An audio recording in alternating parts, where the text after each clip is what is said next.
bendiga a mis amados hermanos y amigos que siguen el canal Defensa de Fe Cristiana. Primeramente le damos gloria al eterno Dios, Adonai Elohim, por su amor, por su fidelidad, su bondad y por su infinita misericordia, porque ha proveído salvación y vida eterna por medio de nuestro Señor Jesucristo, quien murió en la cruz por causa de nuestras transgresiones y resucitó para nuestra justificación, para que todo aquel que en Él crea no se pierda, mas tenga vida eterna. Óigame bien, para que todo aquel que en Él crea, en Cristo Jesús, no se pierda, mas tenga vida eterna. Hoy traemos una palabra poderosa que nos hará reflexionar para saber si estamos guardando la palabra del Eterno. Y le he puesto por título, ¿oidores o hacedores? ¿Qué somos? Y de inmediato me encomiendo al Eterno, Adonai Elohim, para que a través de su Espíritu Santo nos siga ayudando a poderlo edificar y exhortar en esta palabra hoy día y que sea de gran bendición para su vida espiritual, en el nombre de Jesús. Amén. Y de inmediato acompáñeme al libro de Apocalipsis, capítulo 3, versículo 10, y la palabra de Dios es leída en el nombre de Jesús. Por cuanto has guardado la palabra de mi paciencia, yo también te guardaré de la hora de la prueba que ha de venir sobre el mundo entero, para probar a los que moran sobre la tierra. Aleluya. Aleluya. La iglesia de Filadelfia, hermanos y amigos que me escuchan, es una de las 7 iglesias que existieron en Asia Menor, la actual Turquía. Una iglesia que Dios le había prometido que por haber guardado la palabra de su paciencia, Él la iba a guardar de la hora de la prueba que había de venir al mundo entero. Óigame bien, aleluya. Esas 7 iglesias que habla el libro de Apocalipsis o de Revelación, no es más que un reflejo de todas las iglesias cristianas que existen. Por ejemplo, la iglesia de Éfeso, Jesús le dice que había dejado su primer amor. Una iglesia trabajadora y perseverante, no toleraban el mal ni a los falsos apóstoles. Habían sufrido por causa del nombre de Cristo sin desmayar. Pero, a pesar de todo esto, Jesús le dice, pero tengo contra ti que has dejado tu primer amor. Apocalipsis 2:4. ¿Qué significa esto? Que habían perdido la pasión y devoción inicial por Cristo, aunque seguían haciendo obras correctas, su corazón ya no ardía como antes. Su servicio se volvió más mecánico que amoroso. Habían descuidado la relación, aunque mantenían la religión. En otras palabras, seguían trabajando, pero sin la misma ternura, gratitud y cercanía que al principio. El amor por Cristo ya no era el motor de sus obras. Óigame bien, hermano, el amor por Cristo ya no era el motor de sus obras. Déjeme decirle, Jesús no solo quiere obediencia, quiere amor que impulse a la obediencia. La iglesia de Éfeso tenía doctrina, disciplina y trabajo, pero habían perdido el fuego del amor. ¿Habrá alguna iglesia que usted conozca que sea parecida a la iglesia de Éfeso? Sí las hay. Mi amado hermano, como dije, esas 7 iglesias que existieron en Asia Menor, la actual Turquía, es solo un reflejo de todas las iglesias cristianas hoy en día. Jesús le dice a la iglesia de Filadelfia, por cuanto has guardado la palabra de mi paciencia, yo también te guardaré de la hora de la prueba que ha de venir sobre el mundo entero para probar a los que moran sobre la tierra. Haciendo una observación al versículo, hay 2 cosas muy importantes que examinar. Primero, ¿qué significa guardar la palabra de la paciencia? Y segundo, la hora de la prueba. Vamos con la primera observación, en la cual voy a enfatizar bastante. ¿Qué es guardar la palabra? La cual la tenemos en nuestras manos. La Biblia. Muchos la tienen en su tableta o celulares. Guardar la palabra no es engavetarla o como hacen muchos en otras denominaciones, o pudiera ser nosotros mismos, que la abrimos en el Salmo 91 y la ponemos en un rinconcito de la casa, como si fuera un amuleto. No, mi amado hermano, esto no es guardar la palabra, ni tampoco la podemos engavetar, sino es guardarla en nuestro corazón y ponerla por obra en nuestra vida cotidiana. Vamos al libro de Santiago, capítulo 1, versículo 22, a ver qué nos habla de escritura más detallado, de guardar la palabra de la paciencia de Dios, y dice así la escritura: pero sed hacedores de la palabra, y no tan solo oidores, engañándonos a vosotros mismos. En otras palabras, el hacedor la lleva de la teoría a la práctica y actúa. ¿Entendieron? En otras palabras, el hacedor la lleva de la teoría a la práctica y actúa. Mientras que el oidor oye, se queda solo con el conocimiento sin llevarla a la práctica. ¿Estamos siendo hacedor de la palabra de Dios en nuestra vida? Una pregunta muy interesante para todos nosotros. ¿O la tenemos como conocimiento sin llevarla a la práctica? Vamos a ver algunos versículos bíblicos en los cuales vamos a reflexionar, y la misma palabra nos va a confrontar si no estamos poniendo por obra la palabra de la paciencia de Dios. Por ejemplo, en el Evangelio de Lucas, capítulo 6, versículo 27, nos habla la Escritura: pero a vosotros, lo que oís, os digo, amad a vuestros enemigos, haced bien a los que os aborrecen, bendecid a los que os maldicen y orad por los que os calumnian. Muchos cristianos aún tienen enemigos hoy en día. Muchos se han peleado con sus vecinos y hasta con sus propios hermanos. Ni aún hacen bien a los que los aborrecen. Pero hemos leído que el Señor nos manda a amar a vuestros enemigos y hacer bien a los que nos aborrecen. Que bendigamos a los que nos maldicen y que oremos por los que nos calumnian. Dura esta palabra, le dijeron algunos de sus discípulos a Cristo. En otro versículo, en un diferente contexto. Se ve difícil en la carne para ponerla por obra. Se oye difícil amar a alguien que tú sabes que no te quiere, que te aborrece, que quiere verte muerto, posible en algunos casos. Se lee difícil este versículo, mi amado hermano, de ponerlo por obra. Imagínense, ¿cómo amar a alguien que lo considera su enemigo o que lo aborrece? Es difícil en la carne, pero no imposible en el espíritu, para los nacidos de nuevo, como nosotros los cristianos, ya que Dios ha derramado su amor en nosotros, en nuestros corazones, por medio del Espíritu de gracia. Amén. En la época de Cristo, mis amados hermanos, dice la Escritura que los fariseos querían matar a Jesús, porque ellos decían que quebrantaba el día de reposo, haciendo sanaciones, y se adjudicaba ser el Hijo de Dios. En verdad, Jesús hacía sanaciones en el día de reposo, y era el Hijo de Dios, y es. Pero en realidad no quebrantaba el día de reposo, sino que ellos claudicaban en sus interpretaciones de la ley, porque no tenían misericordia en hacer el bien en el día de reposo. Eran duros de corazón. Aleluya. Apresaron al Mesías, lo maltrataron, azotándolo, y eligieron a un malhechor para ser suelto. Mientras que al Salvador del mundo, nuestro Señor Jesucristo, ellos pidieron a Pilato: crucifícalo, crucifícalo, crucifícalo.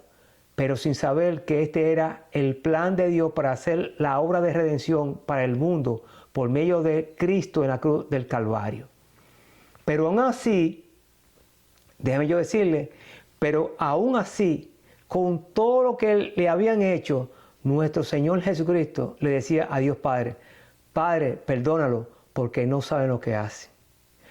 Padre, perdónalo porque no saben lo que hacen. Mis amados hermanos, en una circunstancia tan extrema que nosotros estuviéramos padeciendo, parecida a la de nuestro Señor Jesucristo, y lo digo Porque en países extremistas que van contra el cristianismo, queman a los cristianos, lo torturan y lo matan. En una circunstancia así, pudiéramos estar gritando de dolor y pidiéndole justicia a Dios. Mientras Jesús hace algo totalmente contrario, ora por sus enemigos. Aleluya. Ellos sabían que estaban crucificando a un hombre, pero no comprendían la gravedad espiritual de lo que estaban haciendo. Por ese motivo Jesús oraba: Padre, perdónalo porque no saben lo que hacen. En el sentido, no entendieron que Él era el Mesías, no entendieron que estaban participando en la redención y no entendían la profundidad de su pecado. Isaías 53 habla de los padecimientos de Cristo por causa de nuestro pecado. No abrió su boca para maldecir. En vez de pedir venganza, intercede por ellos. Jesús modela el perdón que Él mismo enseñó. Lo que leímos en el versículo principal: amad a vuestros enemigos, oren por los que los persiguen, y lo dicho por Él lo practicó en la cruz. O sea, de la teoría a la práctica. En nuestra vieja naturaleza había enemistades, pleitos, contiendas, iras, blasfemias y un sinnúmero de cosas malas. Pero ahora en la nueva naturaleza dada por Dios, nacido del agua y del Espíritu, hay una transformación de adentro hacia afuera, mostrando el amor de Dios hacia nuestros enemigos. Aleluya. Cosechando el fruto del Espíritu: amor, gozo, paz, paciencia, benignidad, bondad, fe, mansedumbre, templanza, que es el carácter de Cristo. Recalco en algo: el cristiano no tiene enemigos, pero si hay personas que nos consideran sus enemigos. ¿Entendieron? ¿Estamos nosotros dispuestos a ser como Jesús, a obedecer lo que Él nos mandó, a poner por práctica ese versículo? Amad a vuestros enemigos, hacer bien a los que os aborrece, bendecir a los que os maldicen y orar por los que os calumnian. ¿Estamos guardando la palabra de la paciencia de Dios? Veamos otro versículo. El que no ama no ha conocido a Dios y no entrará en el reino de los cielos. 1 Juan 4:20. Si alguno dice: yo amo a Dios, y aborrece a su hermano, es un mentiroso.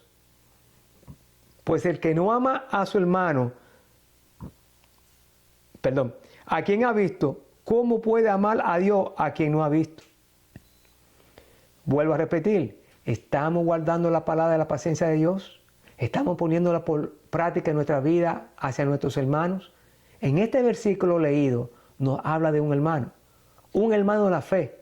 Podríamos poner, por ejemplo, ¿cómo es que todavía hayan disgustos entre los hermanos? Que todavía, óigame bien, que hayan contiendas, que todavía hayan disoluciones y enojos, hasta llegar al extremo de aborrecernos como familia en la fe. ¿Cómo es posible que en estos últimos tiempos en los cuales estamos viviendo de la era cristiana, tiempos peligrosos, tiempos malos, hayan división y contienda entre nosotros mismos? Lo cual el Dios de toda omnisciencia, que conoce nuestro más íntimo pensamiento, será el juez en aquel día. Si no nos arrepentimos de aborrecer a un hermano, ¿cómo podemos decir yo soy cristiano y levantar manos santas y decir Cristo te ama y llorar lágrimas de hipocresía, cuando en realidad no le hablas a tu hermano, cuando en realidad lo aborreces? No os engañéis. Dios no puede ser burlado, porque todo lo que el hombre sembrare, eso también segará. Porque el que siembra para su carne, de la carne segará corrupción, pero el que siembra para el Espíritu, del Espíritu segará vida eterna. Aleluya. Así dice la Escritura. Dios no puede ser burlado. Usted puede burlar al pastor o a un hermano, pero a Dios nunca. Él conoce tu más íntimo de tus pensamientos. Dios no está mirando y hay un libro que se está escribiendo. Mira lo que nos manda Jesús en 1 Juan 4:21. Y nosotros tenemos este mandamiento de Él, El que ama a Dios, ame también a su hermano. Aleluya.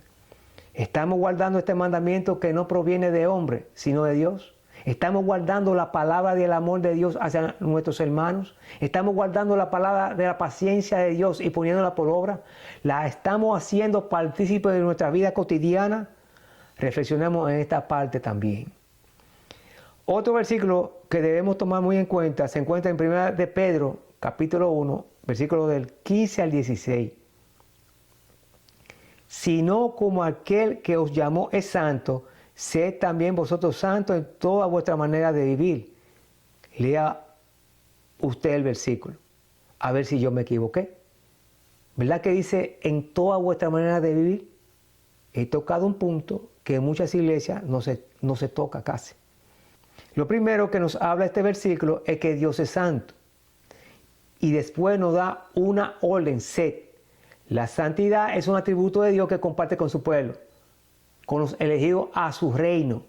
Dios es santo, Dios es puro. Cuando Dios nos dice sé santo, la palabra hebrea para santo es kadash, que significa ser santificado, consagrado y dedicado, o sea, estar separado del mundo y de las cosas mundanas.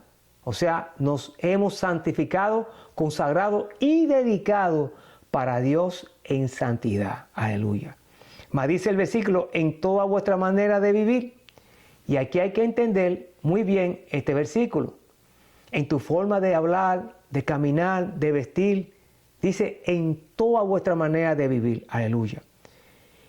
Y estamos nosotros guardando esta palabra y poniéndola por obra. Vengo a la iglesia bien vestido, pero en la calle soy un mundano o una mundana. O entro a la mundanalidad a la iglesia y las modas del mundo. No solo Dios ve el corazón de las personas, como dicen muchos. Entonces hay que borrar de la Biblia lo que habla cómo debe vestir la mujer. Esto es directo al cuerpo de Cristo, no al incrédulo que todavía no ha nacido de nuevo. En 1 Timoteo 2:9, asimismo que las mujeres se atavíen de ropa decorosa, con pudor y modestia, no con peinado ostentoso, ni oro, ni plata, ni vestido costoso, sino con buenas obras, como corresponde a mujeres que profesan piedad. Hay una vestimenta que es muy peligrosa, y son las licras. Y estas son muy utilizadas por mujeres cristianas y no cristianas. En muchos lugares que hacen ejercicio, son muy utilizadas como también en su vida cotidiana. El problema es que cuando una mujer cristiana se pone una licra y no utiliza una blusa larga por debajo de sus glúteos y la usa mal apropiada, dejando ver la silueta de su cuerpo, usted no anda conforme al mandamiento, ya que la prenda que usted se ha puesto puede causar tropiezo en cierto ambiente, puede causar que algunos inmaduros tengan pensamientos mundanos y esto a usted le es pecado también. Como también utilizar vestidos bien ajustados al cuerpo. Esto es indebido, ya que nosotros somos luz y no tiniebla, y debemos mostrar la santidad de Dios por dentro y por fuera. Tenemos que tener mucho cuidado, porque existe un espíritu de sexualidad que está arropando a muchos cristianos, y no se han dado cuenta que han caído en el lazo del diablo. No en la posesión demoníaca, sino que se han dejado influenciar por el espíritu de seducción. No te pongas esa ropa, te queda muy ancha y te ves como vieja. Mira esta, pegadita a tu cuerpo. Cuidado, el enemigo anda como león rugiente buscando a quien devorar. Esto significa que Satanás nos acecha constantemente a nosotros los creyentes como un depredador feroz, buscando debilidades para atacarnos y destruir nuestras almas, por lo cual nosotros, los cristianos, debemos estar alerta, firmes en la fe y resistirle. Someteos pues a Dios, resistid al diablo y él huirá de vosotros, como nos habla Santiago 4:7. De igual manera, al hombre debe vestir varonil de una manera que honre y glorifique el nombre de Dios. Debemos recordarnos siempre que ya no somos del mundo. No podemos contaminar con las cosas del mundo, porque no le agradamos al mundo, sino servimos a Dios. Y déjeme decirle que Cristo nos compró con precio de sangre. Usted ni yo no nos pertenecemos. ¿Me escuchó? Le pertenecemos a Cristo nuestro Salvador, Rey de Reyes y Señor de Señores. Ya Cristo nos libertó de la potestad de Satanás. Ya Cristo pagó el precio en la cruz del Calvario por nosotros y nos libertó de la maldición del pecado. Porque la ley del Espíritu de vida en Cristo Jesús nos ha libertado de la ley del pecado y de la muerte. Ya no somos del mundo, tenemos una patria celestial y somos embajadores de Cristo. Aleluya. Cuidemos nuestra forma de vestir. Porque el mandamiento nos dice, sé santo en toda vuestra manera de vivir. No sea tropiezo para otros. Cuide su salvación con temor y temblor. Aleluya. ¿Somos oidores o hacedores de la palabra? ¿Estamos guardando el mandamiento? ¿Estamos guardando la palabra de la paciencia de Dios? Queridos hermanos, si usted ha leído el Nuevo Testamento, que incluye de los evangelios hasta el libro de Revelación, usted se dará cuenta que hay muchos mandamientos para la iglesia. Nosotros no somos la iglesia, el cuerpo de Cristo. Me pasaría mucho tiempo hablándole de muchos versículos que son mandatos para ponerlos por obra. Nuestro deber es escudriñar las Escrituras diariamente para que abunde la palabra de Cristo en nuestros corazones, para así acordarnos cuando estamos en situaciones difíciles cómo debemos actuar según la Biblia. Otro versículo a reflexionar lo encontramos en Mateo 22, capítulo 37. Jesús le dijo, amarás al Señor tu Dios con todo tu corazón y con toda tu alma y con toda tu mente. Cuando amamos al Señor, tratamos de agradarlo en todo, en estar en obediencia, en hacer su plena voluntad, de todo corazón. ¿Amas tú al Señor? Como dice este versículo. Pues déjame decirte que si no pones por obra toda la palabra de Dios, entonces no amas al Señor, porque no estás guardando la palabra como Dios nos manda. En el Evangelio de Juan, capítulo 14, versículos 23 al 24, nos habla la Escritura. Respondiendo Jesús y le dijo, el que me ama, mi palabra guardará, y mi Padre le amará, y vendremos a él, y haremos morada con él. En referencia al Espíritu Santo. El 24, el que no me ama, no guarda mis palabras. Y la palabra que habéis oído no es mía, sino del Padre que me envió. Entonces, si usted pone por obra la palabra de la paciencia de Dios, entonces usted puede decir con toda seguridad, los que aman a Dios, todas las cosas les ayudan a bien. Aleluya. Esto es a lo que conforme a su propósito son llamados. Aleluya. Cuando usted pone por obra la palabra de Dios en su vida, estás haciendo la voluntad del Señor. Y no vendrá condenación, sino a una vida eterna guardada para los que aman al Señor. Y sobre la hora de la prueba, déjenme decirles, mis amados hermanos, esto se refiere a la tribulación o la gran tribulación, la cual dura 7 años y son 21 juicios, 7 sellos, 7 trompetas y 7 copas de la ira de Dios, los cuales Dios envía a los moradores de la tierra, los que rechazaron a Cristo, incluyendo a la nación de Israel, por haber rechazado a Cristo como el Mesías prometido, y también para los cristianos que no obedecían el Evangelio. Y así como dice el versículo, Dios nos guardará de la prueba que vendrá a los moradores de la tierra. Aleluya. Usted puede leer estos 21 juicios en el libro de Revelación y no solo leerlo, sino estudiarlo para que entiendan el plan profético de los últimos tiempos. Hasta aquí nos ha ayudado el Eterno. Gracias a todos los suscriptores por su apoyo incondicional. Si esta palabra los edificó, no se olviden de darle like para que pueda llegar a otra persona y pueda también edificarlo en gran manera. Solamente Jesucristo es salvación y vida eterna. Dios le bendiga. Nos vemos en otra entrega. León Vilcán.